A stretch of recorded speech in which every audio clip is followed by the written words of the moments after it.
والسلام عليكم، شكم شباب، شلون الصحة؟ وياكم يوميات ثاني عراقي، فرجينا لكم حلقة جديدة هي مفتهمين غلط الجزء الثاني. فطبعا نجي لهذا الطالب مدلل، يعني لا قراية ولا هاي، كله تسخت مدلل ومستهتر، وابوي شغله عماله ومدلل عمي. اول يوم يشتغل تعبت، ثاني يوم يشرد من عماله. وانت شو مشتغل؟ انت مفتهم غلط. صوت بابوك مدللك وصوت باهلك اللي مدللينك، ولا قراية ولا فهم ولا علم، والشهادة تفيدك لا. انت مفتهم غلط. وثاني شي اي خوش مدرسة، لو معلمين يضربون لو هاي. يا انتم مفتهمين غلط، هي بس بانكة وبوخة والرحلات مكسرة والبراغي نص طايرة. شنو ما خوش مدرسة عمي؟ مدرسة 5 نجوم عمي لو فندق. ايه والله، واقول لك قوم شيل الزباين. والمدير يوميا خو شايفين هاي بالشتاء يضربك بعودة، عود ثلج مكسر. يا ابويا خرب عنا. انتو المدارس مفتهمين غلط. يلا. ثالثا نجي لهذا اللوتي، عود هو شاطر استاذ. هذا اكو واحد هذا ما حل واجب، ولكو انت ما حل واجب، انت مفتهم غلط.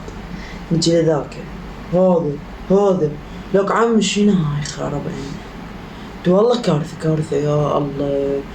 النبي يقول لك هذا يحكي لي عنه مصطفى الحجة، هذا يقول لي طن الايدي مال بوبجي، وايش تلعب كلاش، ذاك يلعب بوبجي وذاك يلعب خريان.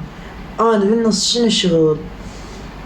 انتم مفتهمين غلط. جديدة هي شقلي لكم مفتهمين غلط. فهاي مفتهمين غلط. شنو هي مفتهمين غلط؟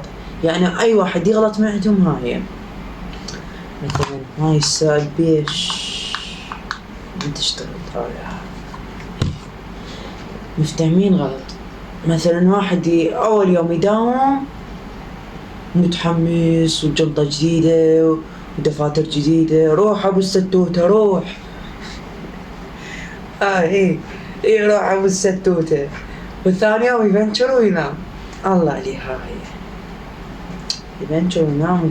ثالث يوم يوزعون الجدول هم يفنشر وينام.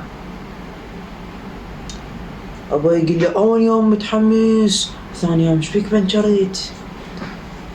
عبالك اول يوم سنة كاملة ادرس، مو تقول عبالك. انتو هم صارن بيك لو لا هم صارن بيكم؟ اخطأت. والشغلة الثانية يقولك يقولون هاي خوش مدرسة نظيفة، هسه الشباك جاي مكسر، بردة ماكو، والرحلات هيج ماكو ذاكل، والبراغي طار نصهم، والبراغي ماكو، والصبورة فلش، وقلوبات ماكو من الشمس، خلف الله عالشمس. وثالث شي يقولك المدير آدمي ومحترم، يوميا صمتك بالعودة هيج بيدك يعني. ثالث شي ابو الرياضة يبيع فلافل. رابع شي ما شكل لكم نشيل الزباين واحنا عندنا رياضة ونريد نلعب، يعني هم نتونس من العطلة كش ما شايفين شهرين، وهاي بعد لنا يمكن شهر ونص نداوم. شو نسوي؟ انتم مفتهمين غلط. لا نطينا 6 اشهر هم احسن، لا راجعين بزمن كورونا مو احسن. ايه يا الله مفتهمين غلط شباب. لا تنسون اللايك او سبسكرايب، ومع السلامة.